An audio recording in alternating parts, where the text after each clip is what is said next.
Jesus heals a paralytic. Did Jesus really say your sins are forgiven? In Mark chapter 2, verses 1 through 12, and Luke chapter 5, verses 17 through 26, we read the story of Jesus healing a paralytic. One day, Jesus was teaching in a house, and the crowd was so large that no one could get in. 4 men brought a paralyzed man to Jesus, but because of the crowd, they couldn't get through the door. In an act of great faith and creativity, the men carried the paralyzed man to the roof, removed part of the roof, and lowered him down on his mat right in front of Jesus. When Jesus saw their faith, he said to the paralytic son, "Your sins are forgiven." This statement surprised the religious leaders who were present, particularly the scribes and Pharisees.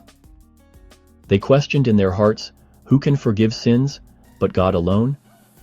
Jesus, knowing their thoughts, responded by asking why they were thinking such things.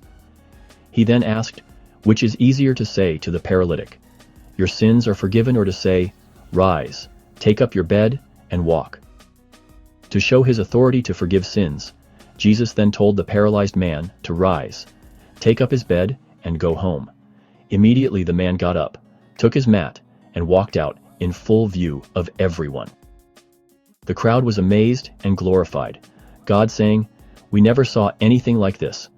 Jesus' words, "Your sins are forgiven," were not only an expression of compassion, but also a declaration of his divine authority.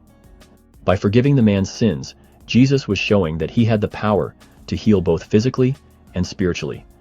This act also revealed his role as the Son of God, who has the authority to forgive sins, which was something that only God could do.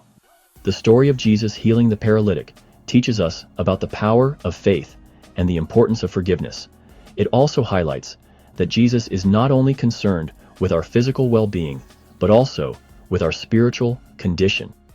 Through this miracle, Jesus demonstrated that he has the power to heal, forgive, and transform lives.